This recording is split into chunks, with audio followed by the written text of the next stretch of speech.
My guest who is joining me virtually this morning is Engineer Chinedum Ukabiala. He's the Commissioner for Engineering and Safety at Enugu Electricity Regulatory Commission.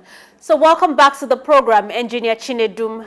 We're talking about how businesses can mitigate these challenges that electricity has caused them. And I mentioned how most businesses have to be running on generators and other sources of renewable energy like the solar panels. But we know that these energy sources are quite expensive in Nigeria. And apart from that, we also know that every now and then we've experienced this for more than a decade in the country where the power grid, the national grid keeps collapsing. Now, what solutions can you profile to this issue? Because every now and then we hear of the national grid has collapsed and this has affected electricity supply one time too many. But before we talk about that, let's just talk about how businesses can mitigate the challenges of electricity supply in Nigeria. Okay, thank you very much. I also want to correct something you said earlier on. I gave a trend on how power had grown in the country. So I said currently we are moving about average of 4,000. And I also mentioned that we have had a peak of about 5,200 megawatts. So not 3,000 as you said earlier. I heard you about how you said that.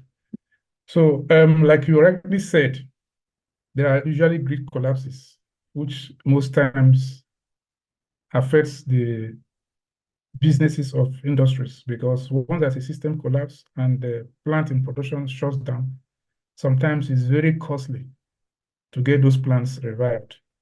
And I also recall that most of the power plants, most of the industries, large-scale industries, don't usually run on a NEPA system, or use the word NEPA.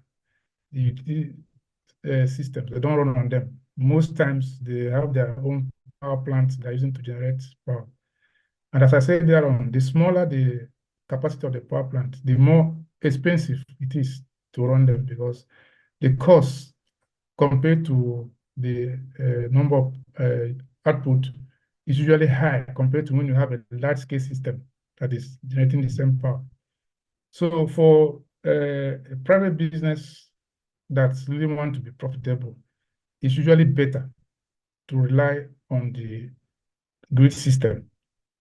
But because we know the grid system is not really very, very reliable, so most of them are not on it, and their cost of production actually is very, very high.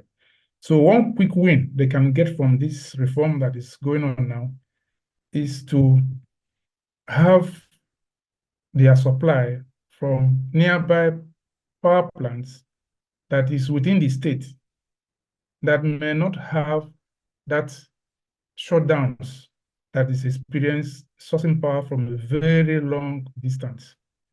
Yes, they happen because a line can drop, an insulator can give way, and so on and so forth. But if it's within a very short distance, those activities or those failures are highly minimized. So they can leverage on this system and get to start discussing with investors that the states can license to give them power. Let me give you an instance. If, for instance, the state has a cluster, industrial cluster, where you have a lot of industries, those industries can team up and then get a power plant that can supply them. In the process, the capacity is high, and it is now cheaper for them to use the power than the ones they will be producing. So this is one benefit this reform will bring, and also is going to be another advantage for the industry players. So what I'm saying this is because at the end of the day, they will take off all costs associated with running a small power generating facility. Because when they do that, they will have to buy gas, buy diesel, depending on the technology they are using. They will also need to engage staffs that will probably maintain those facilities and operate them. But if they're going to buy power from another source that is probably having better capacity, that actually is cheaper relatively, they will also save this cost. And then in the process, they will also probably have more sales if at the end of the day they drop the price. for people to buy, because it will also improve people's purchasing power that will enable them buy more, and then they will sell more and make money. So invariably, teaming up with local producers of power within their locality, since the state now have the power to license them to do those businesses, then that probably will give them added advantage in every sense you look at it. Okay, thank you for that, Engineer Chinedum. Okay, now, just before we round up the program, now, what would you recommend as to how investors and stakeholders can bridge this gap between demand and supply in Nigeria's electricity sector?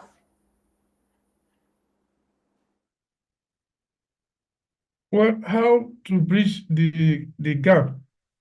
You know, the thing actually is there's nothing to bridge, because power is such a system that at the switch of the button, you should give me power. So because at the switch of the button, power should come. At any point to switch off, the power should also go. So relatively, they say energy cannot be saved. They will know that there are some saving systems now, like the battery that can store electricity for a while, as the case may be. So invariably, what actually determines growth is once there's a load center, people who are ready to take up the load, then the generators are willing to build their power plant, because those people are going to be the off-takers that will pay for the power that we produce.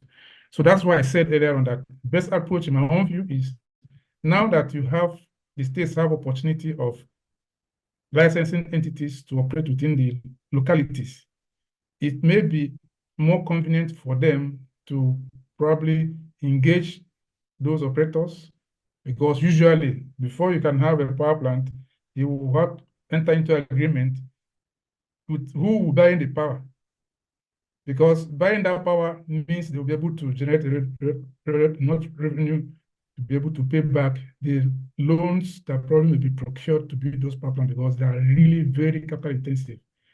So if they're able to go into agreement, probably as a team, to identify people who could give them power and then enter into power purchase agreement with them, then it will go a long way in helping them save costs and also improve power supply. But as I said, if there's no person willing to take up the power, people don't usually build power plants after spending so much money and start to wait for who will come to buy the power. Okay, thank you so much for joining us this morning on Market Insights, Engineer Chinedum Ukabiala, as you talked about government regulations and the policies that are shaping the electricity sector in Nigeria. It was a pleasure having this discussion with you in spite of the technical difficulties that we encountered. But we look forward to having you again on the program. Thank you for joining us this morning. Thank you very much. Okay, now let's take a look at the money markets this morning, what the official rate is, and the parallel rates are also for the dollars, pound sterling, and euro. So this is the start of a new week, today, Monday, 13th May. So at the official rates, the dollar, it's 1,212 naira to $1, and at the parallel market rate, it is 1,470 naira to $1. That's quite high. And for the pound sterling at the CBN rate, it's 1,542 naira to £1 sterling. At the parallel market rate, it is 1,840 naira to £1 sterling. And the euro, it's 1,329 naira to €1. That's at the CBN rate. At the parallel market rate, it is 1,550 naira to €1. So those are our money market figures this morning. So thank you so much for watching Market Insights as we talked about these issues, and I just showed you what the selling rate is for the dollars, pound sterling, and euros. In spite of the technical difficulties, I apologize for that. It's one of those things. So my guest was also very helpful in talking about government regulations, how it has also been a blessing to us in this country in terms of how the electricity sector has been privatized, and now we have more generating companies, electricity distribution companies, and electricity transmitting companies, which is a good thing in Nigeria. And hopefully issues like the national grid collapsing will not be happening too often. So that's our time this morning on Market Insight as we discuss these issues. Join us tomorrow as we talk about more economic and developmental issues that affect Nigeria and globally. I look forward to this program again, discussing all these issues with you. Thank you so much for watching. I am your host, Lavina Emma.